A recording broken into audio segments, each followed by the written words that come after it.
Hello world, welcome to Snap Together Saturday. This is probably going to be a shorter stream. I'm going to finish building the Trychaser 2000. Kuuga's... I still have everything open. Whoops. Welcome to Snap Together Saturday. Close that, close that, close that. Okay. Anyway, building the Trychaser 2000, come around to Kuuga's bike so that he can ride it. Here is Kuuga himself. And that's what I'm doing tonight. What's that I built? Maybe 2/3 of it on was it Wednesday? I printed up a copy of Chris's. On Wednesday I think it was. I've been meaning to come back to it. Have not had the chance to. I apologize, but here I am now. So I'm not going to beat around the bush. Let's just get into it.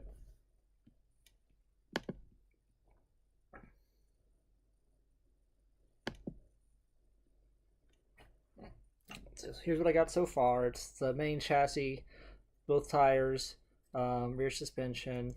That's a really cool feature. And the handlebars with those annoying wiring. So that's Meredith Kirschman. Popping in to say good luck. We're all counting on you. Love me a good airplane reference. I just wanted to say good luck. We're all counting on you. Okay, that's where I left off. Anyway, this is a no frills build. Like I said, I'm just finishing what I'd started, which is the bike on Wednesday. So yeah, I said you can come or you can don't come, but yeah, that's what I'm doing. Get my frames back in order here. A, B. I'll pull something if I do that.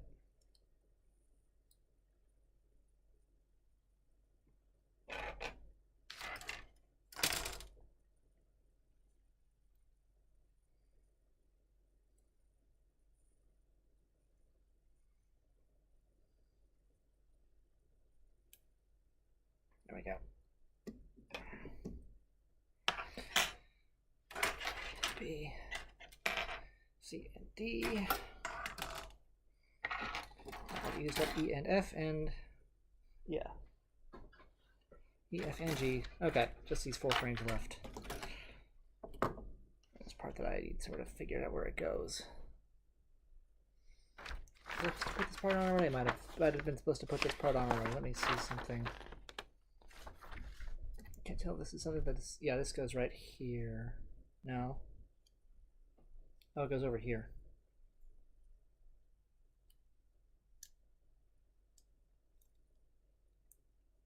That's the gas tank cover, I think, or something. I don't know. I don't know bikes.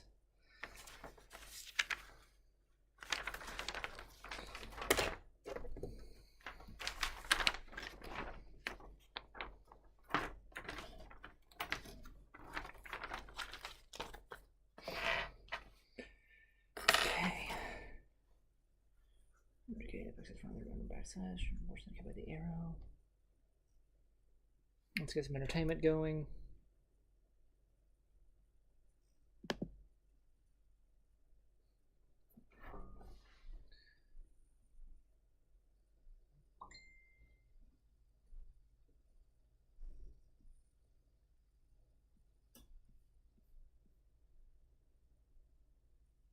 Everyone forgot this anime. It's not another. It's fuck, what was the name of that one? I really liked that show.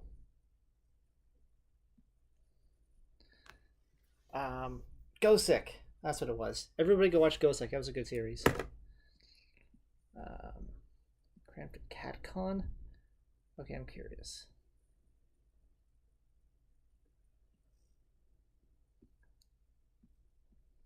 Featuring PewDiePie, that's an instant skip. I don't want to like Joey anyway. Joey the Anime Man.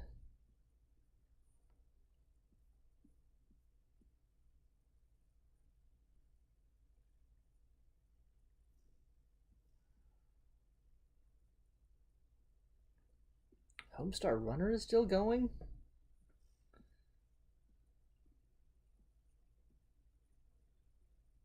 Oh, Seth Everman's final days of internet.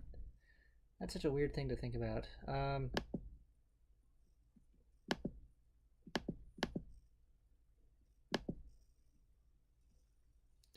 Let's watch that.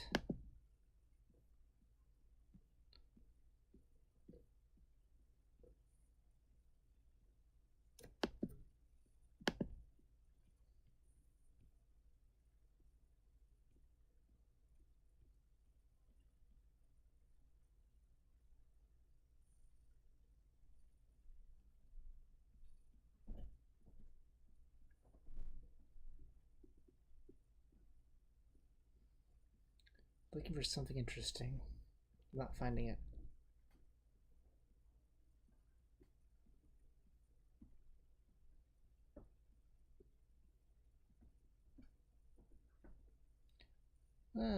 I like Swell. She's funny.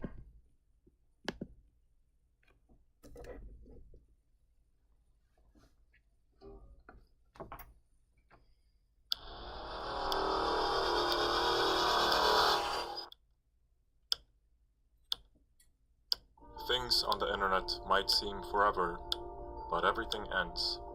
Seth Everman, 100 Final Days. When the clock strikes midnight, going from November 26th into November 27th, my online presence will cease to exist. No more videos, no more tweets, no more pictures. Complete silence. This is not a joke, not a meme, not a gag with some stupid twist. This is my reality. November 27th is exactly 100 days from today. 100 days. 100 videos.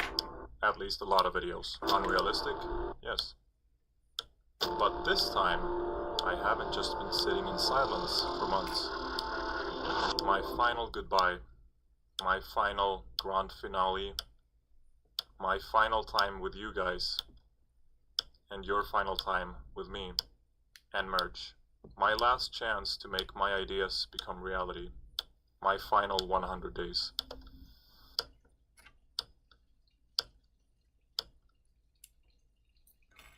Okay.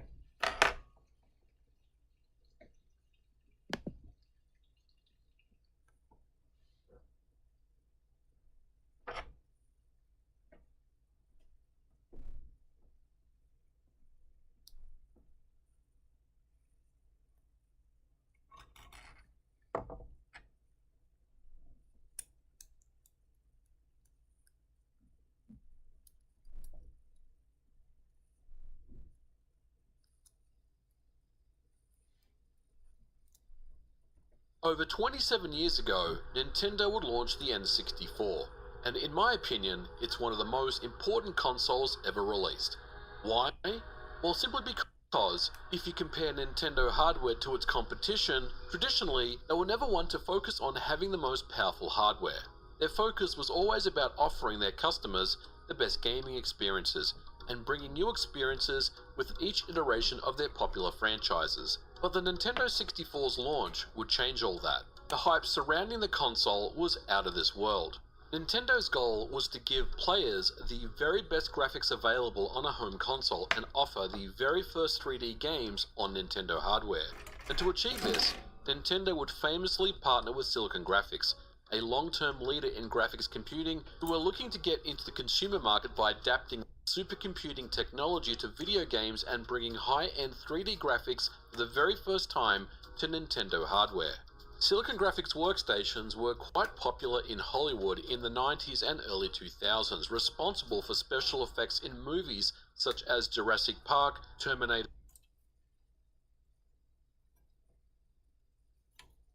2, Toy Story, and The Matrix, just to name a few. And the promise of these 3D visuals coming to a home console for the very first time was a mouth-watering proposition. But did Nintendo actually deliver on their promises, or was it just a bunch of hype and not much more? To answer this, we need to go all the way back to 1993. In August of 1993, Silicon Graphics and Nintendo would announce their partnership to bring the Silicon Graphics technology to Nintendo's new console that would be codenamed Project Reality. We have always said we would only introduce new hardware when it delivers dramatically improved value for our customers. Nintendo's Project Reality dissolves the current limits of video play, causing the world to challenge its notion of what a video game can be. It was the 90s and buzzwords were all the rage. Silicon Graphics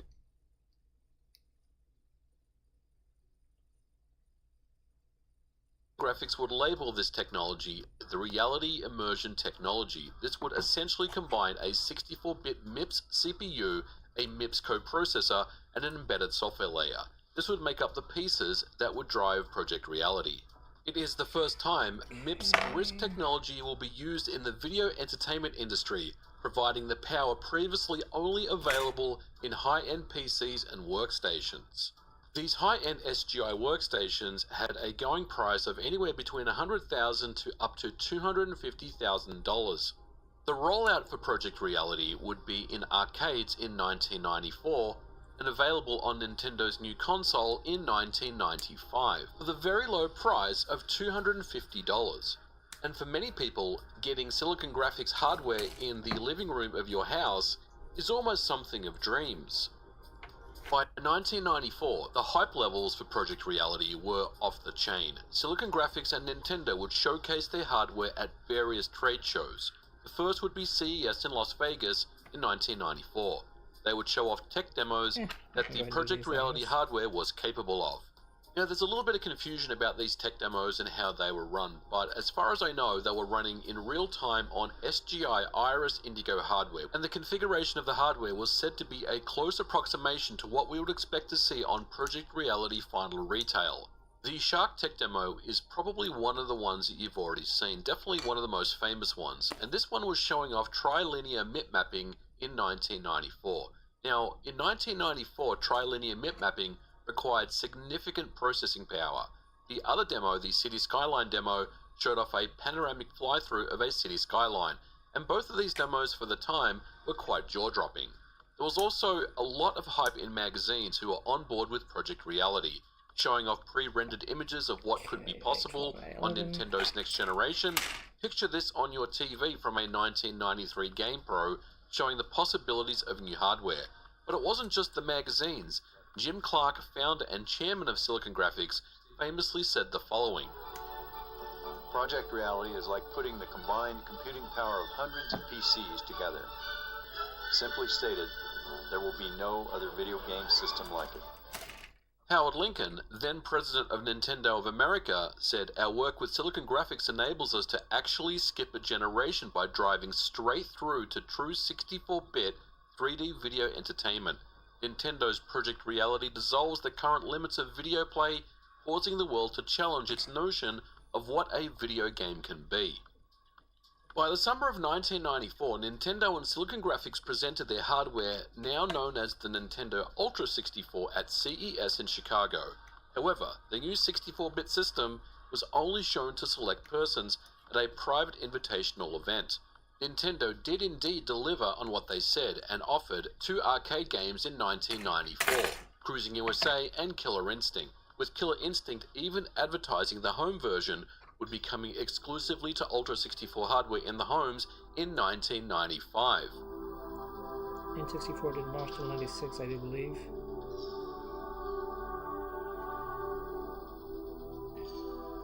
Okay.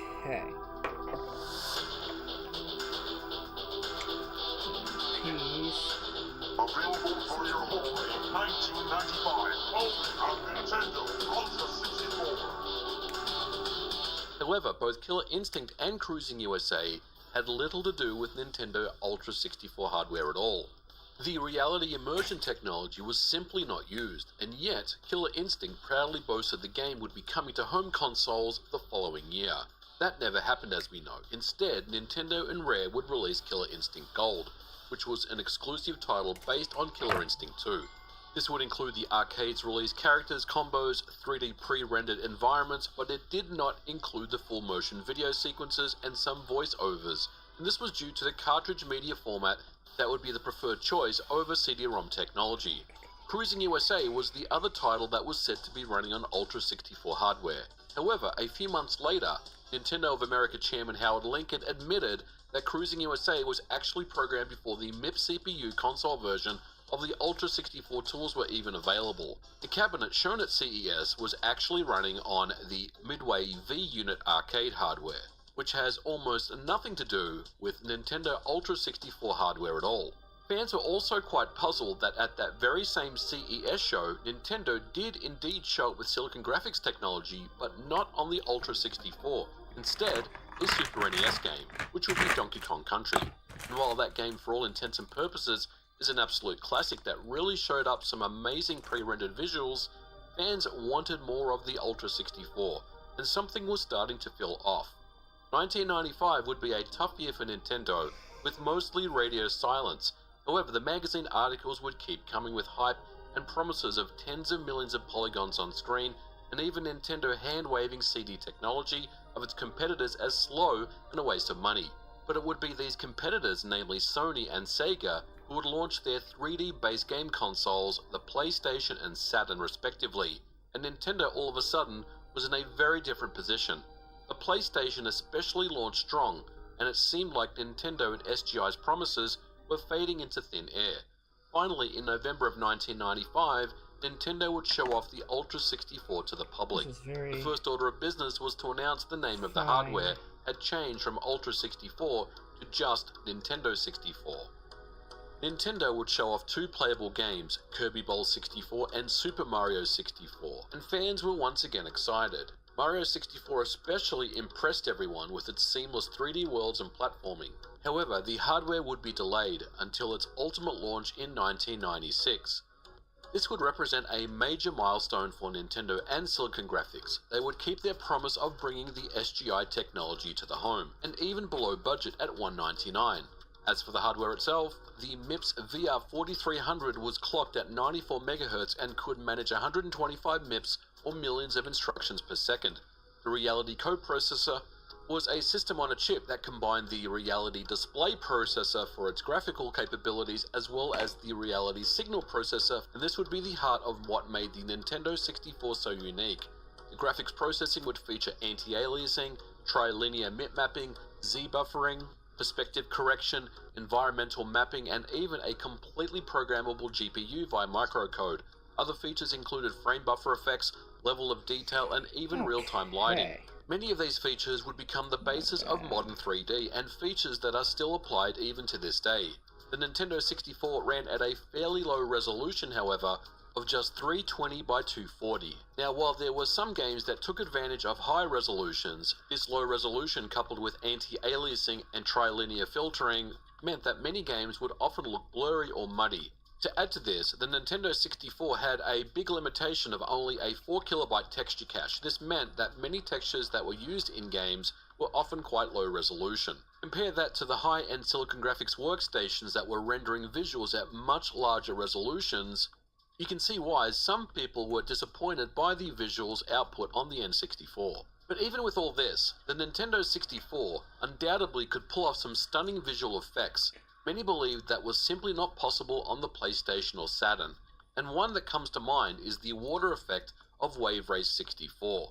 And there are many other instances of impressive visual effects found in Nintendo 64 games. In fact, the Nintendo 64 was simply unmatched by any commercial hardware until around 1998 when the 3D effects Voodoo 2 came out. And incidentally, by 1999, with a fast PC, you could emulate Nintendo 64 games with a 3D effects Voodoo 2. But the games themselves were unique and developed for the hardware in mind, and some of the very best games were made for the Nintendo 64, and for good reason. The hardware was very capable of pulling off some amazing things. The difficulty was developing for that hardware. Many developers would talk about the complexity of the Nintendo 64. However, studios such as Rare and Factor 5 would extract the very best from the hardware. Silicon Graphics and Nintendo did finally deliver what they promised. We were just spoiled for years of magazine articles and videos and high-res visuals and effects from the team that provided stunning Hollywood-style effects in blockbuster movies. And somehow, we all were led to believe it. But the reality is, other than the arcade hardware, which was clearly not running on Ultra 64 hardware at all, and some absurd promises that were made both by Silicon Graphics and Nintendo, they ultimately delivered what they promised.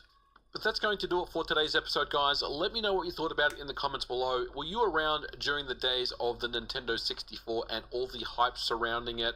Let me know your experiences, even if you were a game developer making Nintendo 64 games, or you were just a fan like myself back in those days. I definitely want to hear what you guys have to say. But we're going to leave it here. Thank you so much for watching, and I'll catch you guys in the next one. Bye for now.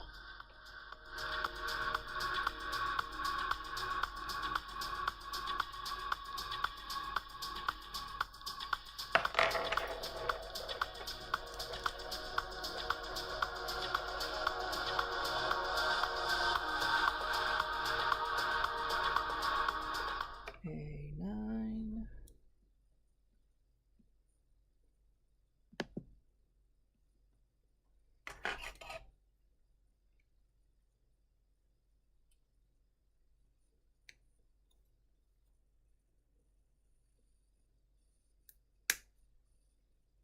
TikTok made a trend, which was fun and exciting, and I was having fun with it.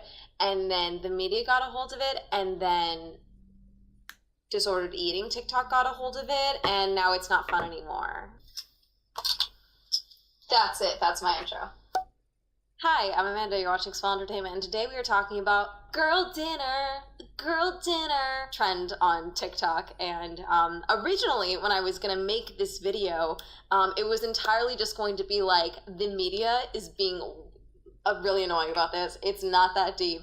And then I spent a little more time looking through the actual girl dinner tag and found a lot more, and I was like, okay, so clearly what was happening was that because of the nature of TikTok and because of how widespread and the content on TikTok was, I was not getting the disordered eating side of the girl dinner trend. I was getting the fun girl dinner side, which sounds annoying. I was getting the other side, and so I was like, I don't think this is disordered eating. I think it's just like chaotic eating. As you can tell from the intro, I'm going to talk about a sensitive topic, so if you are uncomfortable with that, if you don't think you can handle it, totally understandable. Click off, have a nice day, go watch something more fun. I do find this trend fun, so I want to make that very clear going into this, but I want to talk about basically everything surrounding girl dinner, because I do think it's possible for two different styles of a trend to happen and for there to be a branch off of a trend. And I think we see this a lot on TikTok, especially with how fast the trend cycle goes. And so I wanted to talk about this because I love girl dinner, and I have girl lunch a lot. If you guys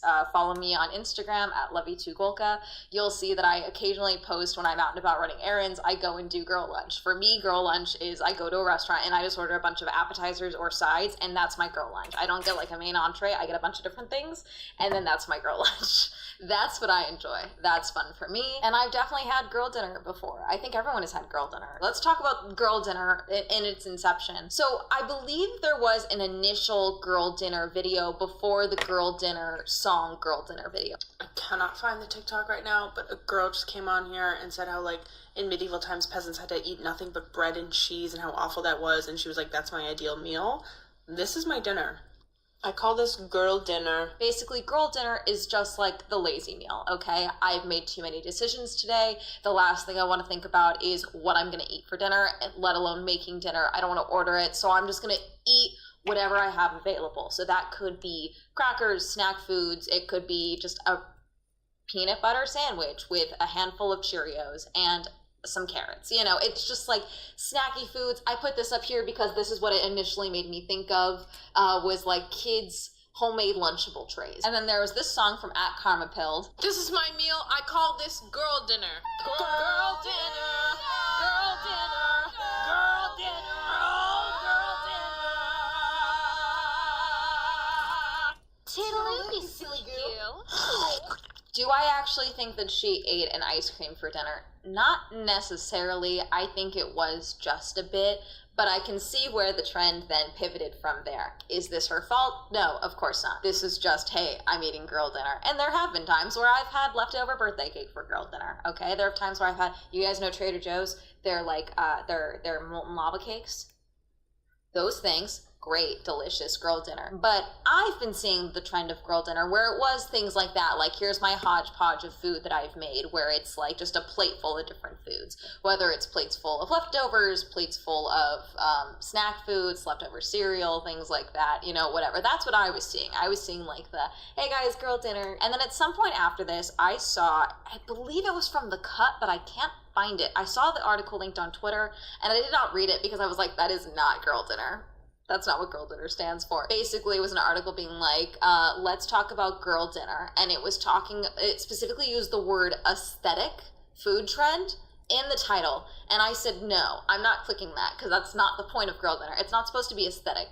The point is that it's chaotic. That's the point. It's not aesthetic. It's just food. Before I go further into the discussion about some of the disordered eating conversations happening around girl dinner, I want to make it very clear as well that I have dealt with disordered eating, but my disordered eating has never really been restriction. My disordered eating has always been binge eating, okay? And on occasion, I straight up forget to eat. I get busy, I get hyper-focused on what I'm doing, and then I just forget to eat, and suddenly it's 1 a.m, you know, like that's it. But I'm also firmly in the camp that eating something is always going to be better than eating nothing. eating a donut for breakfast is better than skipping breakfast. And that goes with any, in my opinion, for any form of diet culture, healthy eating culture, anything like that. I personally think getting your meals in the day is more important than only eating the perfect healthy meals constantly, okay? Eating something is better than eating nothing. I recently had someone tell me that this makes them incredibly mad. If you know how to turn it off, tell me. I don't know how to turn it off. The going dark, I can't figure it out. I don't know, but I mean it. I'm firmly in the camp that eating something is better than eating nothing. And so with the disordered eating discussion that this has moved into, with people, instead of showing like, here's the random things that I ate for girl dinner and the hodgepodge of food that I've eaten, it became seemingly a trend as well of some people sharing how little they eat for dinner. In one instance, someone shared that they just ate like a container of corn for dinner. Someone sharing that they only ate lettuce, a very small portion of soup in one instance, and things like that. And while I can understand the concern of like glamorizing disordered eating and like malnutrition and no nutrition necessarily, if they're eating, I don't know, this might be hard for me to understand, but I'm just, it's something. Is it so far-fetched to think that the girl dinner trend may have possibly led someone who maybe would have skipped dinner to instead eat something because I can eat this and then I can post girl dinner and it's like a fun thing that I ate? Maybe, I don't know, maybe that's me being naive about certain eating disorders and things like that, but I am firmly in the camp of eating something is better than eating nothing. And yeah, if there's a day where I'm just going and maybe my appetite's all over the place because I'm stressed, my anxiety's too high, whatever, if I eat just like a bowl of Cheerios without any milk in it, like that's better than eating nothing before going to bed. That's just personally how I approach it. But let me talk about some of these articles, because originally I was going to brush off all of these articles, but I want to talk about some of them. This is from Yahoo Life, written by Carrie Justich. The girl dinner trend has been accused of glorifying eating disorders. Its creator says it's a celebration of food. The girl dinner is suddenly everywhere, and its creator is worrying that its original meaning has been misconstrued.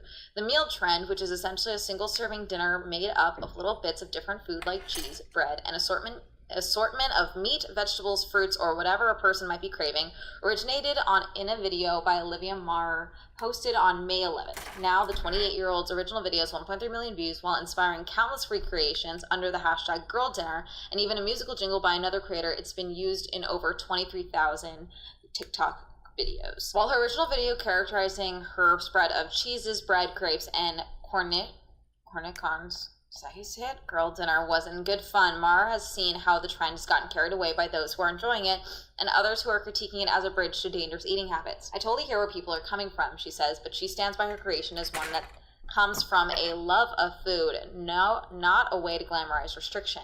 Instead, she says girl dinner is about a celebration of food and appreciation and excitement because you're eating exactly what you want and you're satisfying all the flavors you're craving. See, that's what I think of it as. Like, yeah, sometimes I'm like, I want chocolate, but also I have zucchini in my fridge. Things like that. That's what I consider it as. But just because I consider it as one thing does not mean that it has been construed as something else. Two things can be true at the same time. That's apparently been the motto for 2023, unfortunately. Being alone is part of the experience. I think this is also where maybe it's become an issue as well. Because personally, I live alone, okay? Obviously, all of my girl dinners technically are girl dinners because I'm eating most of them alone, aside from Hermes. But Hermes is a girly girl when not a boy. You know what I'm saying? Technically, all my dinners are girl dinners because I'm just eating chaotically because I can. But something about it is, like here, the origins of the trend for the Yahoo Life article, being alone is part of the experience, Mara explains, noting that the snack plate variation is what she'll eat when her boyfriend is out of the house in an effort to save time on preparing dinner. I don't need to make meat and vegetables and starch or whatever. I'm not gonna go get something big, she says. I'm gonna just like eat whatever I can find, like hunt and gather from my own kitchen. Yes, and I think that that's good though, right? I need to stop using the word good and bad and things like that because that's not the point of this. Further down the article, it talks about why the controversy. It can be a bit worrying in that, are we saying this is girl dinner because all of these messages that we have about women needing to watch what they eat and be super, super particular and maybe really controlled and portioned around what they're eating? Is this a way to be more permissive around certain foods, or is it another way to be super hypervigilant about what you're eating and have really small amounts of things, O'Malley points out. Small portions displayed in some of the girls' dinners circulating the internet are the ones forcing the most scrutiny. As one creator says, the trend has led to people to glorify eating disorders. And while there are a handful of examples of satire, it's important to recognize how different individuals are being affected by the content because of diet culture. So many of these things can easily go one way or the other. Relationships with food are so individual and so personal, while media and social media is so not personal, O'Malley explains. When you get these glimpses into people's eating, it can easily be inspiring and exciting to find more creative ways to explore different foods, or try a new meal, or try a new recipe, or try a new way of cooking something. It's just as easy for it to have this feeling of like, oh, what this person doing is better, or I'm comparing myself to them, or I'm comparing my body to them. And I think that comes from both someone's own experiences in relationship with their body and food. And it also comes from diet culture and all these other influences. We don't know how it lands with each person. And I think that's what most things come down to with the internet, though, more than anything. Like, I can't always predict how a video that I make or an Instagram photo I post. Hi, just here lurking. Welcome. Enjoy lurking. I've definitely done that. You don't have to be talkative. I'm happy to be your virtual company, or just your vibe. Here to help you vibe.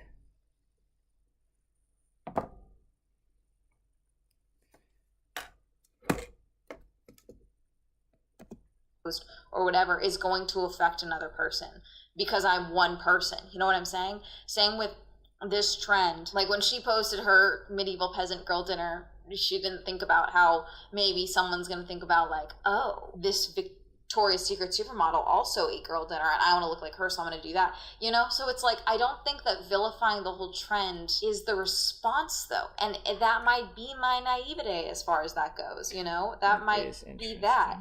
Because it's like, I can't control everything. They can't control everything. TikTok can't control everything. I can barely control Hermes. You know, I can't control how you respond to this video. I don't think vilifying the whole trend is the response to that. Mars says she doesn't mean any harm. Instead of encouraging food restriction, Mara says the girl dinner is about eating what you need. She emphasizes that it's an individual experience that meant to make people feel giddy over their meals rather than unsatisfied or bound by the perceived rules of diet culture.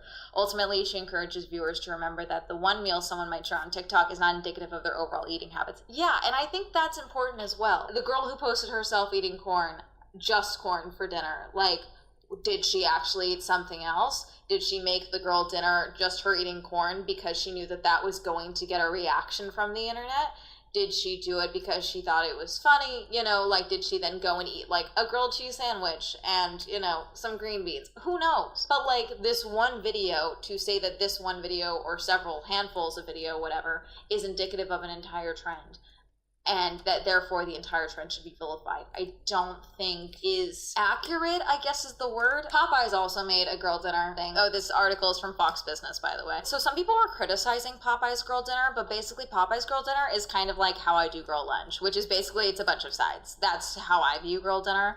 Girl lunch, it's just like a lot of mismatch of things. Or like, this is just, you just don't have protein in this, I don't think, which like some people just don't. I'm so confused, it's all just sides, no, another row. It's girl dinner, Popeyes replied, adding a winky face. That does ruin it. That does ruin it. That you did it. That's it. That's what ruined it for me. So it's 2 biscuits, I think coleslaw, rice and beans, gravy and mashed potatoes, and then fries. So I guess that's kind of how I view girl dinner. I don't know where Popeyes falls into the TikTok social media trend cycle, because like if Denny's had did this, it would be dead already. Like Denny's was the harbinger of doom, the Mothman of trends for Tumblr. The moment Denny's got involved, you'd know that the trend was dead. So I don't know where Popeyes falls in that, you know, ecosystem of the trend cycle for TikTok just yet. But I mean, this was a few days ago now that they did this, like a week or so ago, actually. So, I mean, it's still happening. I'm still getting girl dinner things. There's also the girl dinner filter, which I did not discuss. Here's a different discussion of it. This is from bonappetit.com. Chill Girl Dinner is literally just a snack plate by Ali Francis. If you've logged on recently, you've probably seen the TikTok craze machine's latest creation, Girl Dinner, or snack plates for one. Yes, the internet has decided to rebrand my solo nights eating fruit nuts and honey drizzled hunks of feta off my stomach while watching Gossip Girl reruns.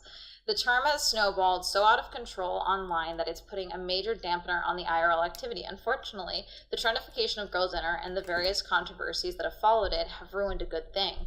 Basically, any assemblage of food intended to be a full meal can be girl dinner. The deluge of discourse started when showrunner's assistant Olivia Marr posted a video back in May shilling the virtues of her mismatch of cheeses and breads, sparking a slew of riffs. There's a lineup of bagel, crackers, pickles, salami slices, guacamole, and strawberries, a couple of ham and cheese stuffed tortillas with a glass of what looks to be Nesquik, and a very aesthetic plate of cherry tomatoes, olives, prosciutto, burrata, and plums under a shiny slick of olive oil. On TikTok alone, the trend has amassed 212 million views, up from 30 million just 10 days ago. We're embracing low effort over overexertion. Creator Alana Laverty, who regularly shares her girl dinners online, told Dazed, "Who has time for an 8 to 10 hour workday to follow a 25-step recipe that requires 20 ingredients? Not me." As one commenter wrote, girl dinner is free-willing and indulgent, something a culinary bacchanalia. At face value, girl dinner is a delightful way to nosh. It's perfect for the summer heat, no cooking, little cleanup, and the ideal for the end of the day when you're too exhausted to not eat foods that feel like a treat. My colleague Sam Stone wrote about the trend. But like any virtual movement, scale attracts scrutiny. In the weeks since Mara's original post started doing the rounds, the internet has been trying to determine whether girl dinners are something to embrace or reject. Things are very serious online.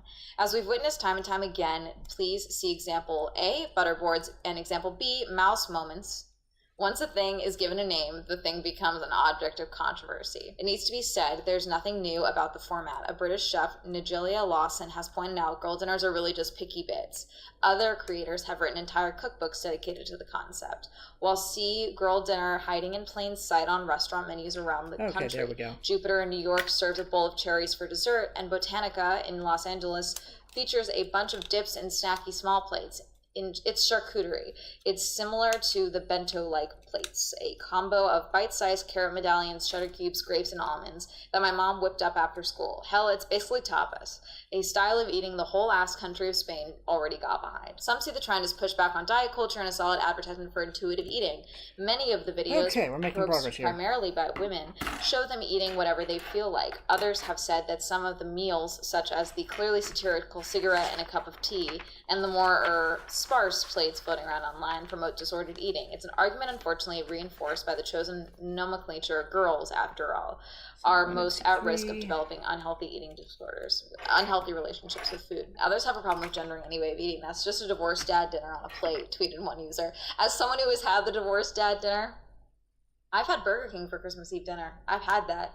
That's divorce kid culture, you know? Don't mock my phone. Sorry, I'm being an asshole now. Okay, I'm gonna stop there. I'm gonna link the articles that I talked about. There's a few others that I'll probably link because some of them do have good points as well as ones that I think I'm like, I don't think it's that deep, but I'm listening, you know.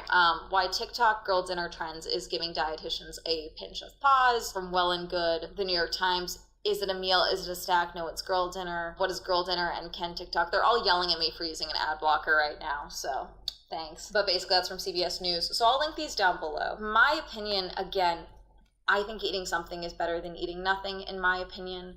And just because someone posts one meal or one video to a trending sound on TikTok is not a encapsulation of their entire diet, in my opinion. And I've talked about disordered eating and other trends on social media as well, because, like, for example, the gut health movement and things like that on TikTok, I think that is thinly veiled disordered eating. I think something like this can very easily be turned into a crutch, an excuse, no, I'm not eating, this is girl dinner, you know. But I also think that, like, I don't think that the phrase girl dinner in itself is inherently harmful, in my opinion. I can understand having an issue with just gendering a type of eating at all. I can totally understand that. But also I think that there's, like, worse things to call this. I mean, honestly, I think calling this peasant dinner would probably be even worse, you know, than girl dinner. Peasant dinner.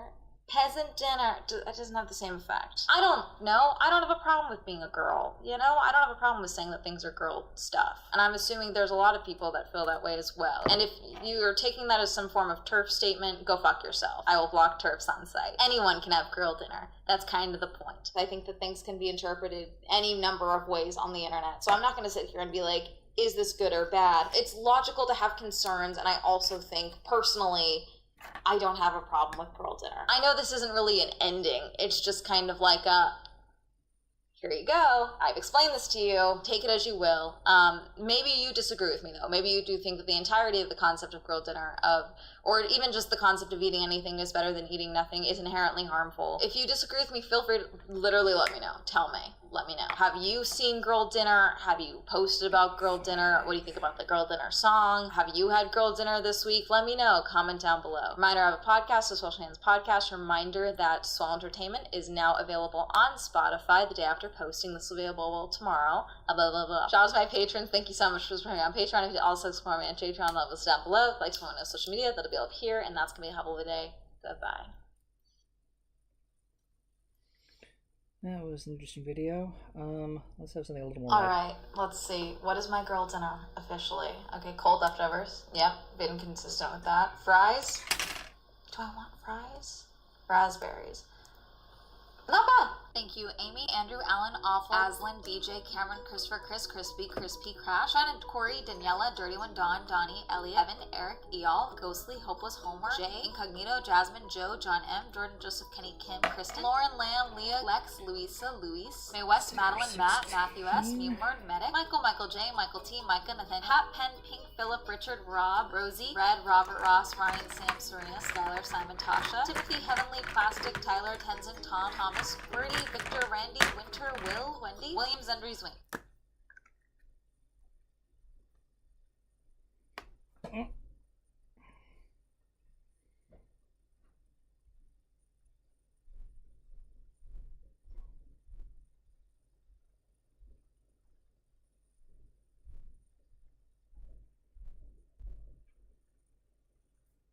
Might be difficult to paint that.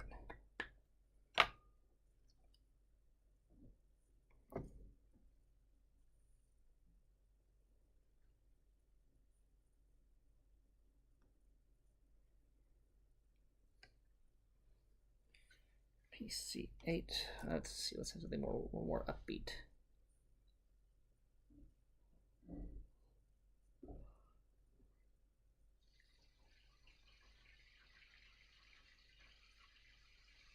Yeah, let's just do that.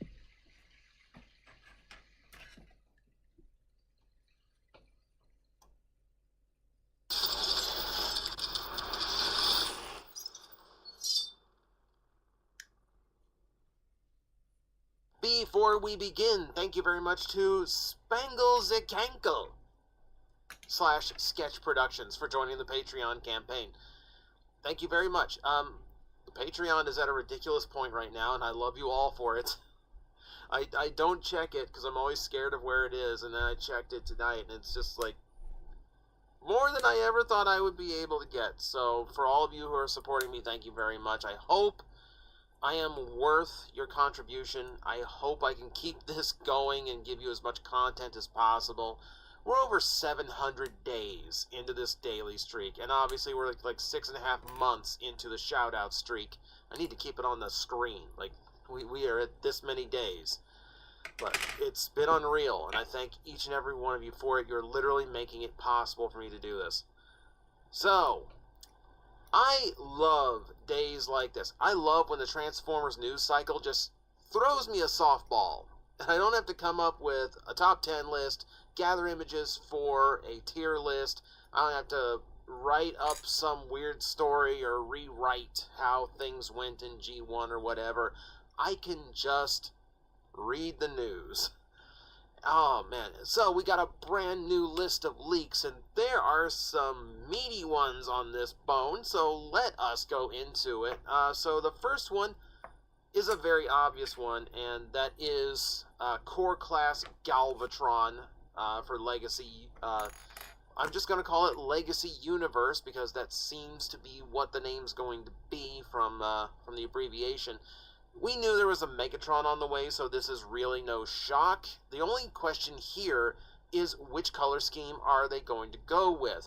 If they go cartoon accurate, it's going to have yellow barrels, it's going to have a blue crown, it's going to have a solid red belly instead of, or they could go with the toy accurate, which is black crown, orange barrels, and like a painted around belly, so it looks more like the G1 Galvatron. I keep saying it every chance I get. That repaint that we got in America for Energon Galvatron is gorgeous, and I don't care if it's not show accurate. It's beautiful. It's one of the most pretty repaints we've ever gotten. One of the few times Hasbro did it better than Takara. And now I really wonder which one it's going to be when we get to this tiny little Galvatron. We will have to wait and see, because we haven't even seen the first version of this toy yet. Alright, continue with the core class in Legacy. We are also getting Rock 2. I believe this was also a code name for a deluxe class rock at one point. I believe a leak list previously mentioned the actual names of those that we are getting. Yeah, this is apparently going to be the new style of fossilizer, and just like the fossilizers, it's going to leak into the core class as well.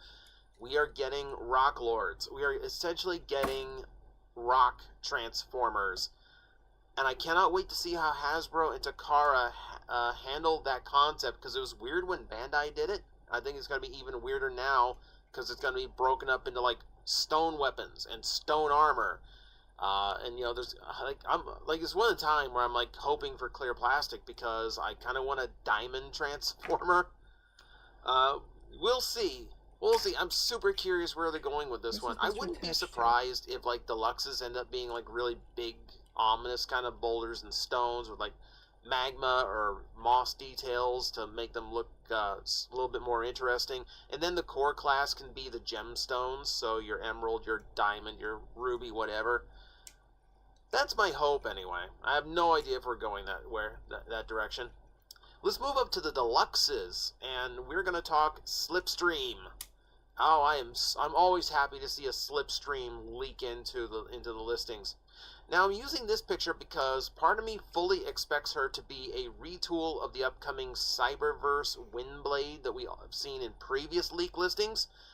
I really don't want it to be, because she absolutely deserves to be her own mold, and I don't think she's ever been her own mold. I think she's going to get covered by something else. Been nothing but repaints and retools for her entire lifespan. That's the right spot. And considering what a fascinating character she is in animated, that's such an injustice. I'm hoping that it's a new mold, but in my heart of hearts, I kind of expect a Windblade retool. Either way, I'm still going to welcome it because she is an awesome character. I love the color scheme, and yeah, more female Decepticons, please. I want more. I want more. Deluxe RID Sideburn. That was the most obvious. That was the most obvious of gets. We already knew that the second we saw Shadow Striker. There are people who know nothing about Transformers who saw this coming. There are people who are living in other countries with no internet access who saw this one coming. It's like literally the most obvious one they could have done. Not a real shock. More shocking is going to be if they do the Bakon version of Shadow Striker and double pack it with Roulette. That would be more fun. Oh, I'm sorry. OTFCC. It wasn't Bakon at the time. Point being, we're getting a Sideburn. No one's really shocked. Moving on. This one's actually kind of surprising to me. We're getting a deluxe Quake. It's strange because Quake just had a figure in Titan's Return. Now, granted, it was a retool of Hardhead, whereas I don't think there's a deluxe tank out there right now that you could redo this guy into, unless you like drag the Warpath mold out of Mothballs, and I don't think they're going that route. It feels like he is going to be a follow-up to Needle Nose, and we're just going to get a proper double target master. Seems like the obvious way to go. That's one of those releases where I'm kind of more interested in, like, how are you going to reuse this? We'll find out at some point, I'm sure, but for now, it's just interesting. Because Quake getting another figure, for a very low ranked character, is actually pretty quick to get another Quake figure. Considering we're still waiting on a Gears, things like that. But it's interesting. I'm looking forward to seeing how he turns out. And if they actually do manage to work both Target Masters into it. Hopefully it leads to more, because I've got a bunch of love for some of the double Target Master characters.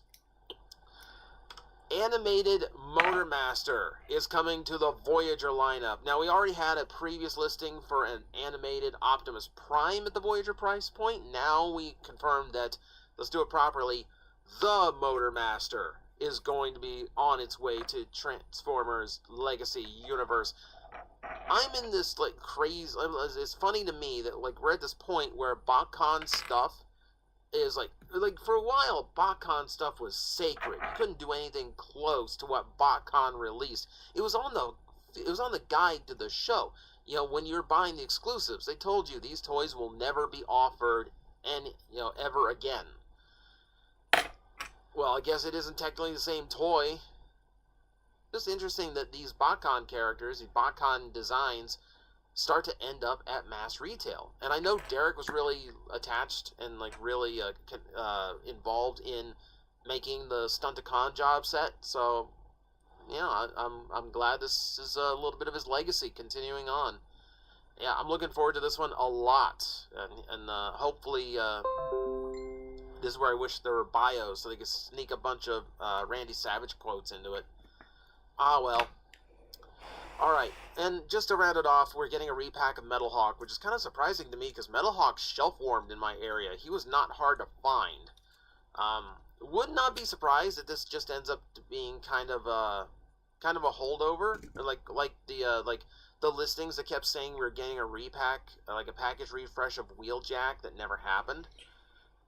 Something like that. I'm almost expecting, like, because they were going to do a third run of Wheeljack and then they pulled back. And that just vanished. On this one, I wouldn't be surprised if the same thing happened. Alright. We have news on the next Walmart exclusive capsule, which most likely means the G2 line is only going to be a one-wave thing. And the theme of the next one is the Star Seekers. We are actually getting a pirate-themed run in Walmart, which kind of has me wondering how they pull these things. Star Seekers are really, like, nothing in the grand scheme of things. Yeah, they're a BotCon story for the sake of a few of its characters. Flame War, their take on Cannonball. So that part's a thing. But the rest of it, like the only Star Seeker that was in here previous to this was Thundertron in Prime, and then they never did anything with it at retail after that. He was just kind of a lone wolf pirate thing. Lone lion wolf, I guess. But we've got two deluxes that are unlisted here. One of them, I would not be surprised if it was a new take on Cannonball. I'm not sure who you would use unless you break out Crankcase's mold again and retooled it enough to look like, to kind of pass for a Cybertron Cannonball look. That I could see as one of the deluxes. I'm also willing to bet another of the deluxes is going to be another of the G2 Stunticons. I wouldn't wager a guess as to which one it is. We've got Breakdown and Wild Rider to go. It's probably going to just depend on color scheme wise, what they need in the wave, just to kind of break it up a little bit. I'm trying to remember what they looked like in G2. That might mean Breakdown. I'm going to put a bet that one of the unmarked ones here is Breakdown. Alright, let's get to the ones we actually have names for. Road Pig to go. That kind of works. We just got his Autobot rival in Velocitron, so this wouldn't surprise me either. I've already seen people speculate what mold it's going to be. I saw a lot of people speculating it might be animated Prowl's mold. No, it's going to be the Junkion. Oh man, what's the name? Grease Pit, Crash Bar. I can never remember. I can't keep the new Junkions apart. But it's going to be the Junkion. It's going to be the Junkion Deluxe motorcycle because the two share the 3 headlights across the chest, and the midsection actually has similar layered looks to it. So don't be surprised. It's going to be the Junkion mold. I'm just telling you right now that's what Road Pig's going to be. And you know what? That kind of junky look kind of works a little bit. Because they don't have any like Harley-style motorcycles like this in Transformers right now.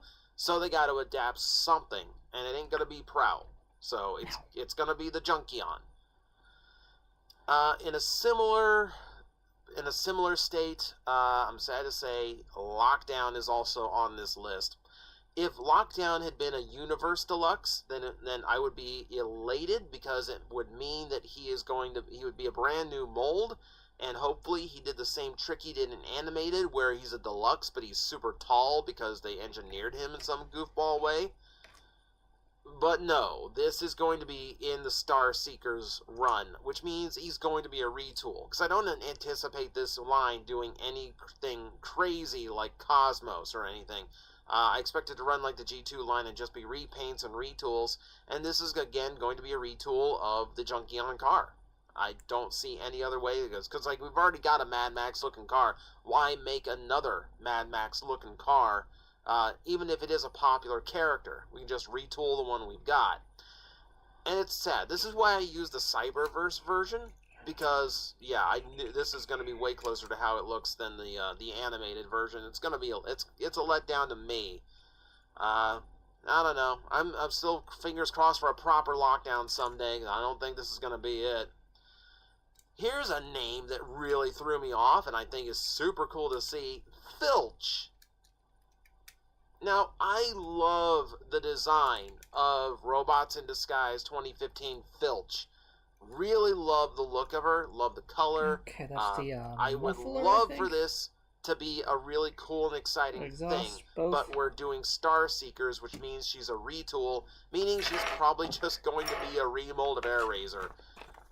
That's Alright, then the kickstand. that's a letdown. Man, this line just continues. Like, we only have names, and this already feels like it's going to be the worst of the Walmart capsules, just because it's going to give us things adjacent to what would be really cool, but not give us the thing that's really cool. And this is going to be one of them. I mean, at best, she might be a repaint or a retool of the Rise of the Beast Core Class AirRaiser, or Core Series AirRaiser, which is a much cooler toy. But I don't foresee that happening. So I'm prepared to be let down by Filch on this one. Stranger even, there's a Voyager Ferric on the list. Again with the BotCon characters. It's not a kickstand per se. Now, Ferric is not a BotCon Star? character. He originates from the Transformers UK comic book run, but he's a super obscure character that most fans didn't even know about until BotCon decided, hey, we're making a toy of this guy. A toy that does not share his color scheme at all, by the way. Now, that kind of leads to, like, a confusion, because this could either be just a straight-up Cyclonus repaint and take its cues from the BotCon toy, or they could take their cues from the original Marvel UK depiction, and in that case, I'm going to bet it's going to end up as some kind of G-Axis retool. That's my bet going into this. I think it's going to be a retooled G-Axis, if it's accurate to the comic book. Otherwise, it's just going to be a quick repaint of Cyclonus, and it's, again, kind of be a letdown. But I guess for you Ferric fans, all four of you, you might have a new one on the way. Just upset a whole run of Ferric fans there. I apologize. I don't, but, you know.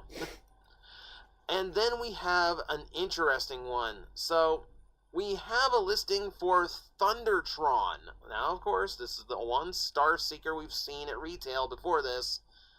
And you would immediately think it's just going to be a retool of Leo Prime, right? Lions, you know, kind of obvious. It's leader class. So unless they sneak in a whole ton of accessories to bulk out that Voyager toy up to a leader class, no, this is going to do something completely left field. And I would really love for it to do something left field, because let's be honest, that Voyager mold, that Lio convoy, doesn't suit the design, and it does not suit the aesthetic of Thundertron. Thundertron is far sleeker. There's a lot more sharp details, and it's a mechanical lion, most importantly. So that now leaves the question: what is that even going to be? There is no pre-existing mold that even works for that. Big question mark. Big question mark. The only thing that I can think of, there is a listing that does include a rumored Tiger Hawk. And if it's a heavily retooled Tiger Hawk, then I could see it working. That's the only mold I can think of, and it's a mold that isn't even announced yet or confirmed yet. I'm just going off of the leak listings. But if Thundertron's going to be anything, I feel like it's going to be that. I really don't think there's anything else, to be honest. So that's it for Generation style toys. Let's move into Studio Series, because we've got some strange ones on this one. So Steeljaw came up in the 86 line. This is kind of huge, because considering the fact that if my count is correct, we've had 3 blaster toys since the G1, right? So we've had the Fall of Cybertron that was retooled from Soundwave. Oh, no. We go even farther back than this. We'll go Universe 2.0, where we got one out of Cybertron Soundwave, all right? 4 blasters, all right? We'll be generous here and say 4 blasters. So, Universe 2.0, Generations, War for Cybertron. And then we have Titan's Return and Kingdom/Legacy Wave 1. And no Steeljaw. None. So this is great. This is absolutely fantastic. It's been a long time. The weird thing about this is that the listing shares the product number with the previously leaked movie Steeljaw toy, which apparently now is shelved or delayed or something. I don't know. I have no idea. So, okay. Now this is kind of up in the air. But it seems like Blaster's finally going to get some cassette support. Finally. Speaking of, so the listing is technically listed for Movie 6 Frenzy, not 86 Frenzy, which is the one I kind of expected. There was no Frenzy in the 6th movie. That's the Bumblebee movie. There's no Frenzy in that movie. So I don't know what this listing is. For now, I'm going to assume it's going to change just like Steeljaw is, and eventually it's just going to be announced it's Frenzy Red. That's my thinking anyway. Unless they actually just want to do another Frenzy at retail. Do that. We got Core Class for that reason. But then to be Movie 1 Frenzy. Why is this listed as Movie 6? I don't know. I'm going to assume there's an error in there somewhere. Just something named Frenzy is going to come out. Just keep an eye on it. We know that Studio Series is eventually going to get a Wheeljack from Rise of the Beast. That was no surprise. Apparently this one was shoved backwards. Apparently the product number now has it coming out in 2024 rather than this year. Which, okay, fine. Studio Series is shuffling around a lot, so no big surprise there. But okay, so we're going to wait a little bit longer to get the Pablo van. Not a big deal. Not a big deal. We are getting a repack of Gnaw. Great idea, because troop builders are always in hot demand, and that is one that evaporated from shelves rather quickly. I would love to see it hit saturation so I could buy a bunch on clearance, but that's just me. But it's a really good mold. If you missed it the first time, pick it up. This is probably about as good as Gnaw is ever going to be. Because I don't see him hitting up in Masterpiece anytime soon. Moving up to War for Cybertron. We actually got a little bit of War for Cybertron news in this little bit, so we know what's finally coming up after the current wave. We are getting Decepticon Infantry, which is not the most exciting thing in the world. Guess what? It's probably just going to be retools of Barricade. Hate to break it to you, but that's probably all this is going to end up being. So if you didn't like the Barricade toy, get ready. It's going to be a troop builder soon. So get ready to dislike it and still have to buy 3 at a time. Moving on to ones that we might know. There's a listing for a deluxe next gen Bumblebee. It's not listed under any name. It's not listed under Reactivate. I'm assuming it's Reactivate because of the way that it is named. Next gen Bumblebee. You know, there's nothing else that really fits that description. I really don't know. It's just a deluxe Bumblebee. So it really could be anything. You know, next gen could also just kind of stand for like a redo of one of the previous ones. I have no idea. This is another one where it's just kind of like, I'll just throw it in the air and we'll see what happens when it lands. Alright. But yeah, big shock, a new Bumblebee's coming to Studio Series. I know, amazing, right? Here is one I really get confused on. I have no idea where this one is coming from or what it is referring to.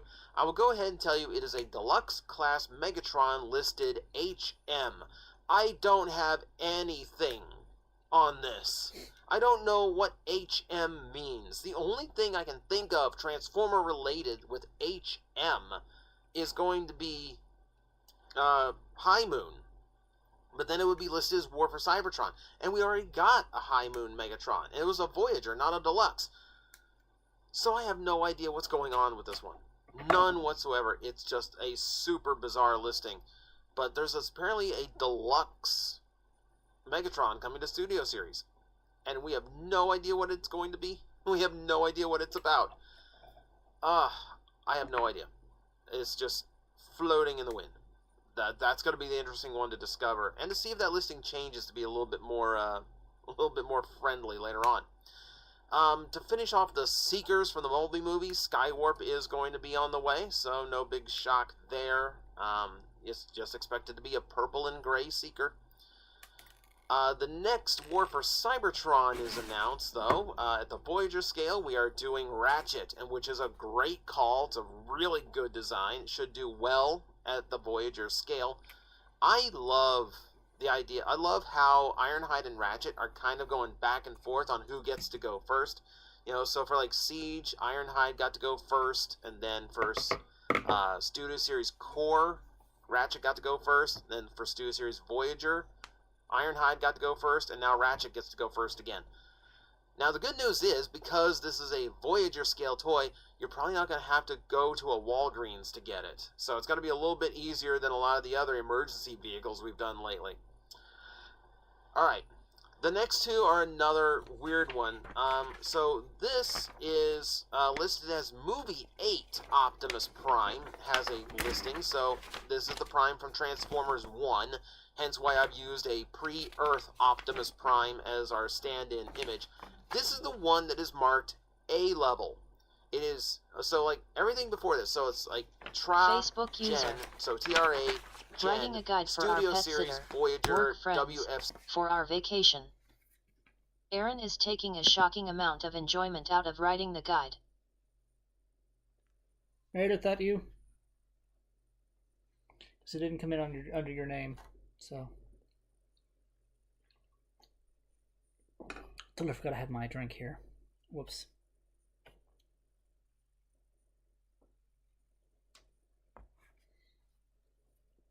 Anyway. Facebook user. Hi yet. Figured. Facebook user. Weird. It is very weird. Okay, so the bike is done. I might need to replace that with stickers. I think I'll replace those bits with the stickers. I can't match that red. So let me do that real quick.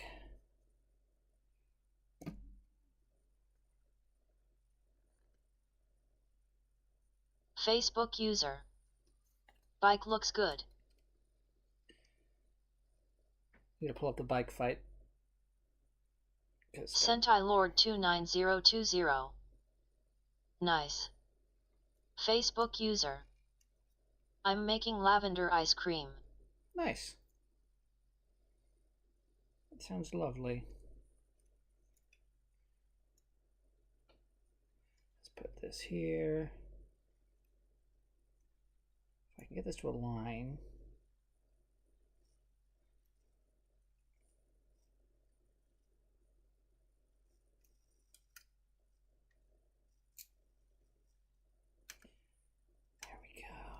Okay.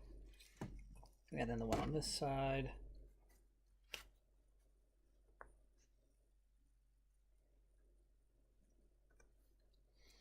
Don't like using stickers on my kits, but sometimes you just gotta. You have to. As a dog of wisdom would say, you have to. Happy has to happen.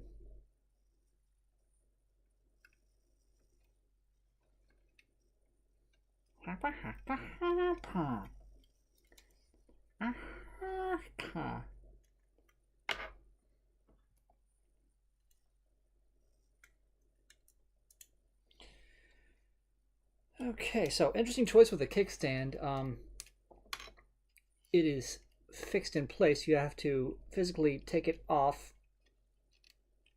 the peg and reposition it to a kickstand position because it does not rotate. Odd choice, if you ask me, but you know, I don't design these. This is a heck of a build. I think this is the only bike in the Figure Rise standard line. I mean, I guess, well, other than, well, Regretter's not a bike. Ryuki, and by extension Ryuga, come with Dragretter, his contract monster, and Drag Blacker. Poor Ryuga. But obviously that's not Dragretter doesn't turn into a bike. Only the survive mode version, whatever that's called, can be turned into a bike, and they've not made a Ryuki survive to my knowledge yet. So this is a fun build. I'm impressed with this. It's got rubber tires. So much detailing. It's got the rear suspension, the real spring. This is high end. I mean, you know, not high end, but it's nice. Let me get Kuuga on it. It also comes with, like I said, two handlebar grips to hold, two hands to hold the handlebars, and the baton that he really only ever uses to turn into either the dragon form or titan form weapons.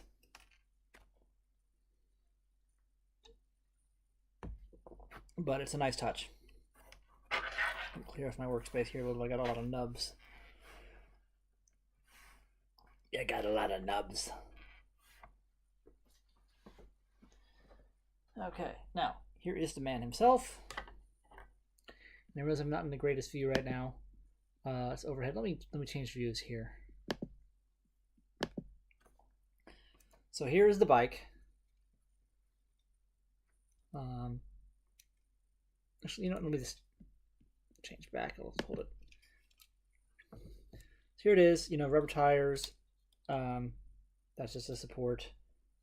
The wing tips here. I don't know what those. I guess there's a radio antenna for the police blotter or something. It's got the dial pad on the handlebar. This detachable control console.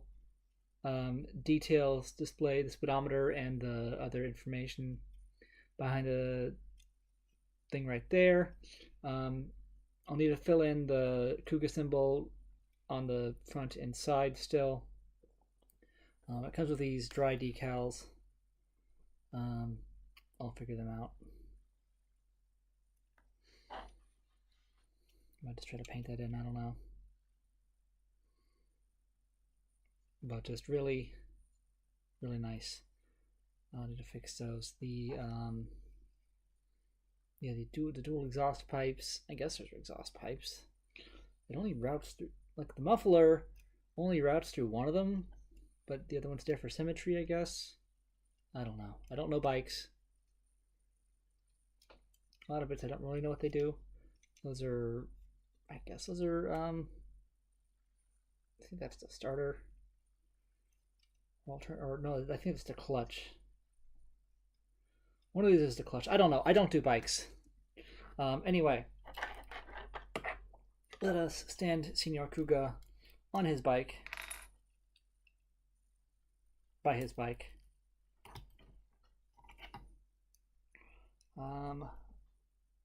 Yes, I do have him with me. Okay. Do I have the box with me to have all the alternative parts? And I do. So.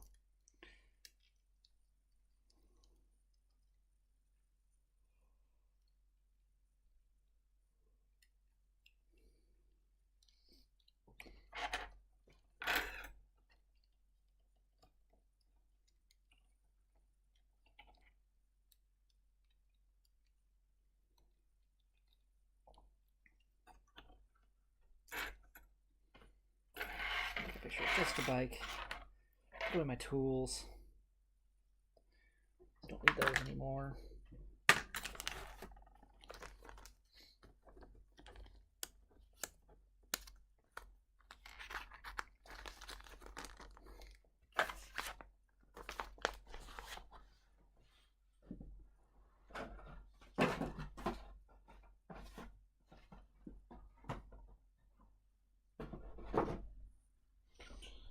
How's that?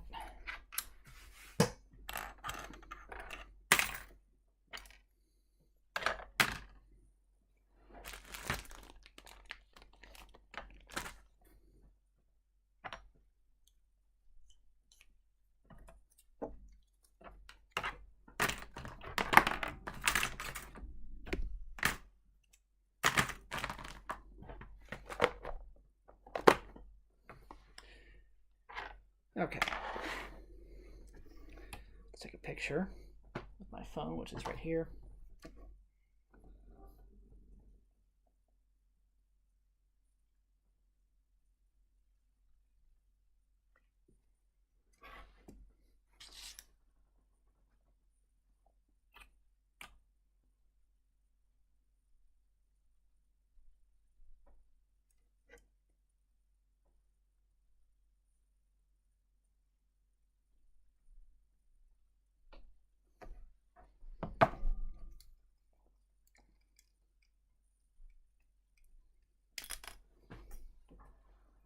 Where'd it go? There it is.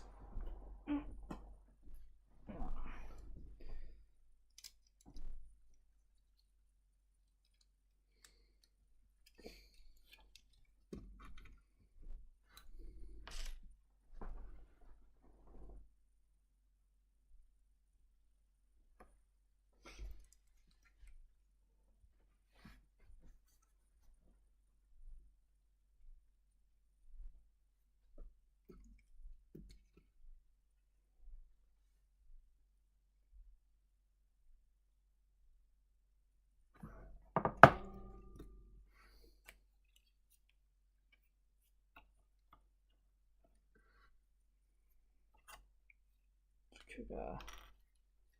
Do a thumbs up. This one will be a fist. Grab my box here of his hands.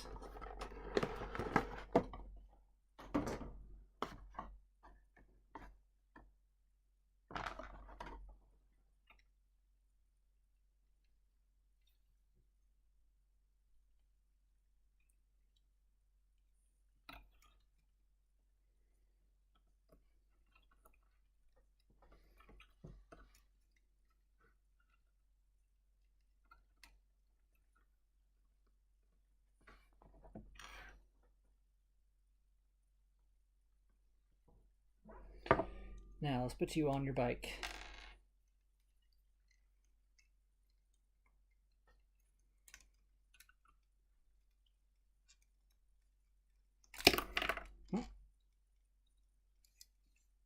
It is compatible with the action base.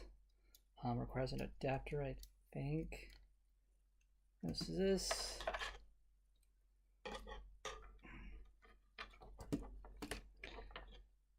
This might be the necessary, yeah. Okay, so it's already... Okay, so the Kuuga stand comes with the necessary plug. So I can just position it as I need to.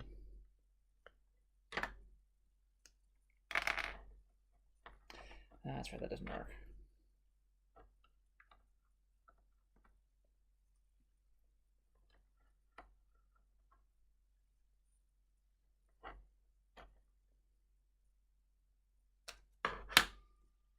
This should work.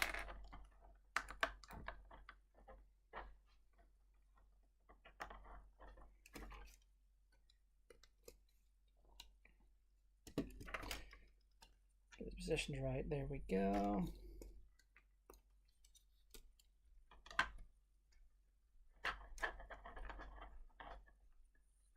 Whatever. Don't need this right now. We just get the rear tire stand on there so I can sit you on the bike.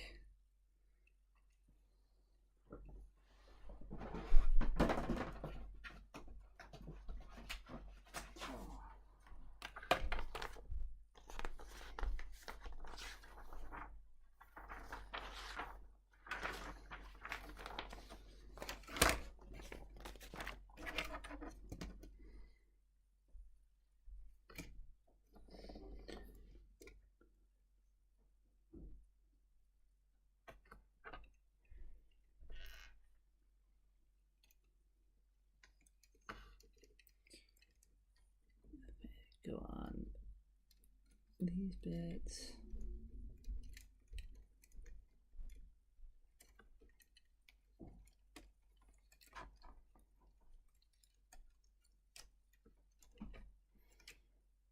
There's an art to this and I don't know it.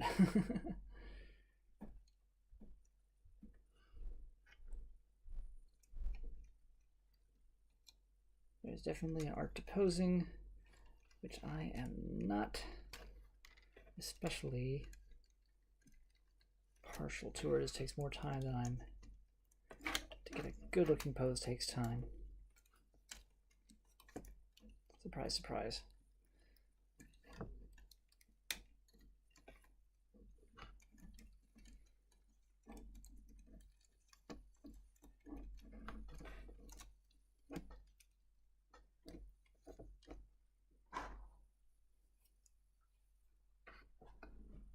Check this for suggestions.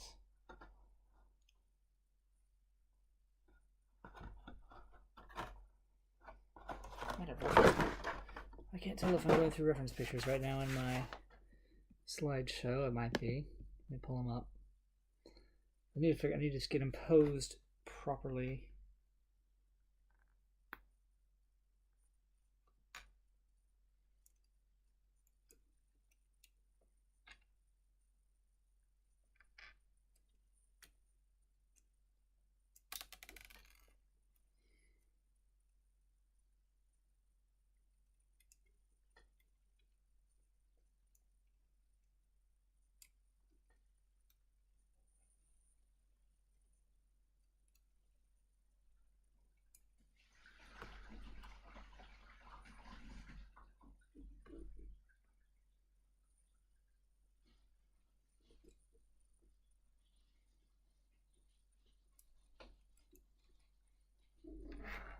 Now, how did I?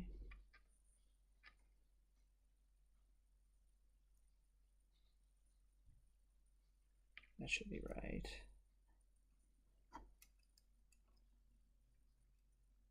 How does this freaking thing go?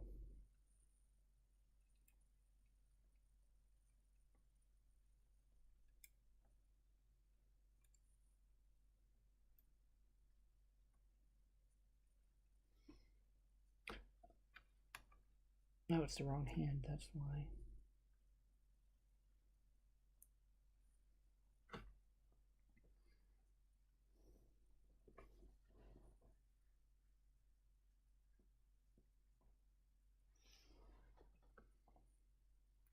Oh, okay. So this hand. So these are specifically cast from the open hands. Okay, I see. There we go. That's his hands. Let's get you seated.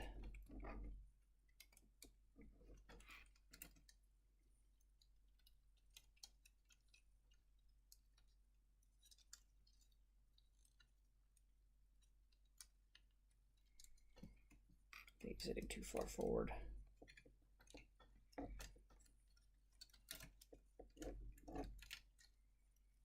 Not sure where the appropriate place to sit is on a bike. I feel like it's a bit further back there. The legs are not going where I feel like they should go to have a good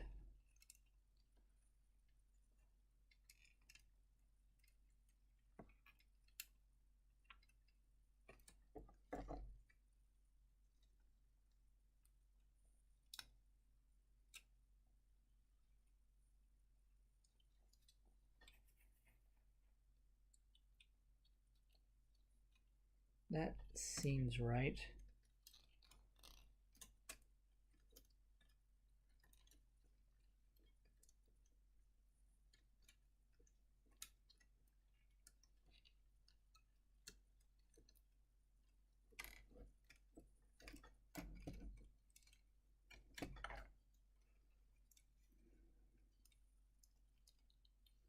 Still seems to be sitting way too. It's not sitting on it.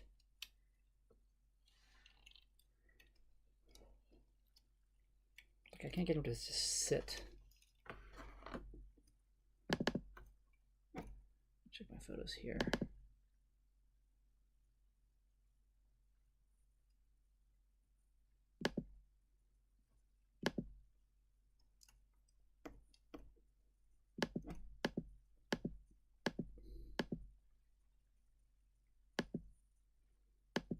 Yeah, of course, the photos I have of him on are action poses, not just a standard riding pose. So maybe he can't just ride it normally.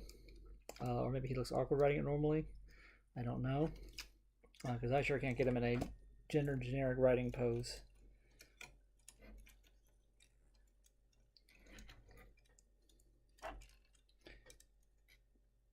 That's about as good as I can get. That still seems awkward.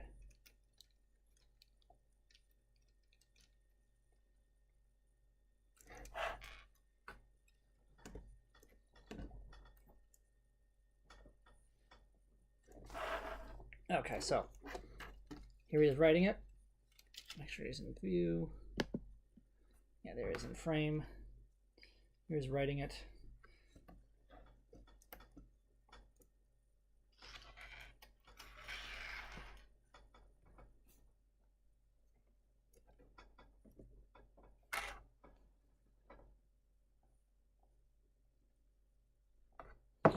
You can make action poses.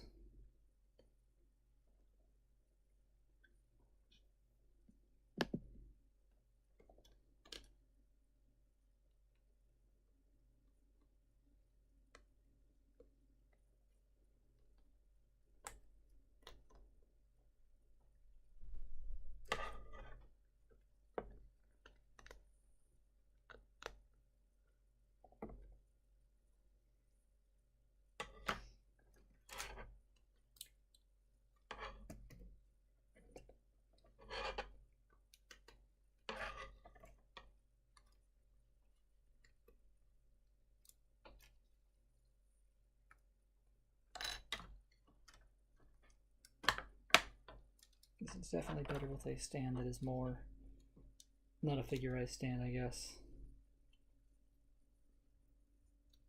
Just a standard Gundam action base.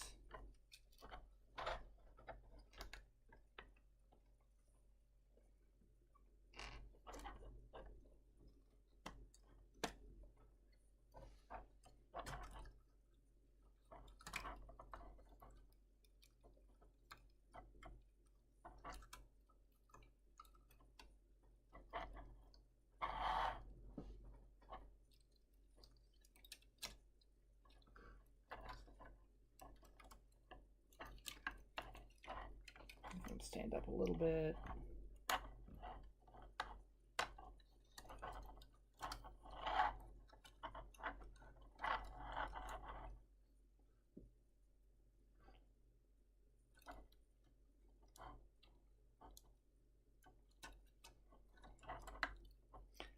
Pictures make it look so easy. It is not easy.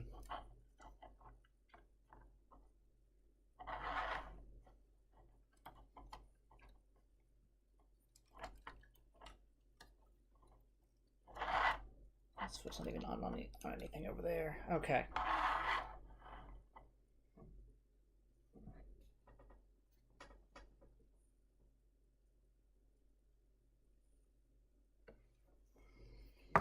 Sentai Lord 29020. Looks good. Thank you. There he is from the front view. What happened to his leg? Holy shit. Oh, that's just a nub mark.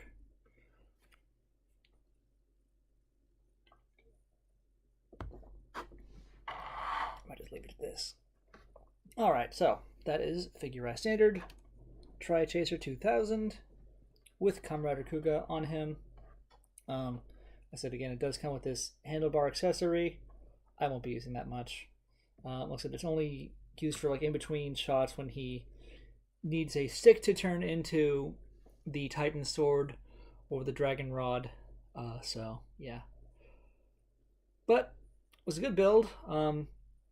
Low key, I'm glad there aren't more figurized standard bikes because they'd all be insane. This was like 40-45 bucks, I think, from my vendor.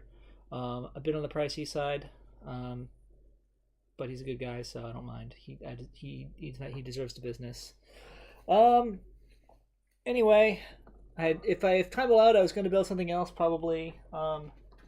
This Gundam, but time does not allow. So I will see you all next week for Snap Together Saturday. Might be Friday, I don't know. either Friday or Saturday. Snap Together, free build Friday, Snap Together Saturday, whatever I decide to do. I'll see you again. I will probably be building. Looks like Mini Plus Set 2 is up next chronologically. I'll have to see what's up in acquisition order. I need to get the Mini Plus out of the way also. I don't know. I've got a whole backlog over here. Let me show you.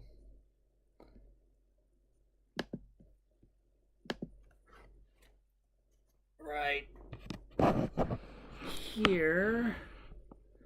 Where's that? My window. We'll just take this off. So,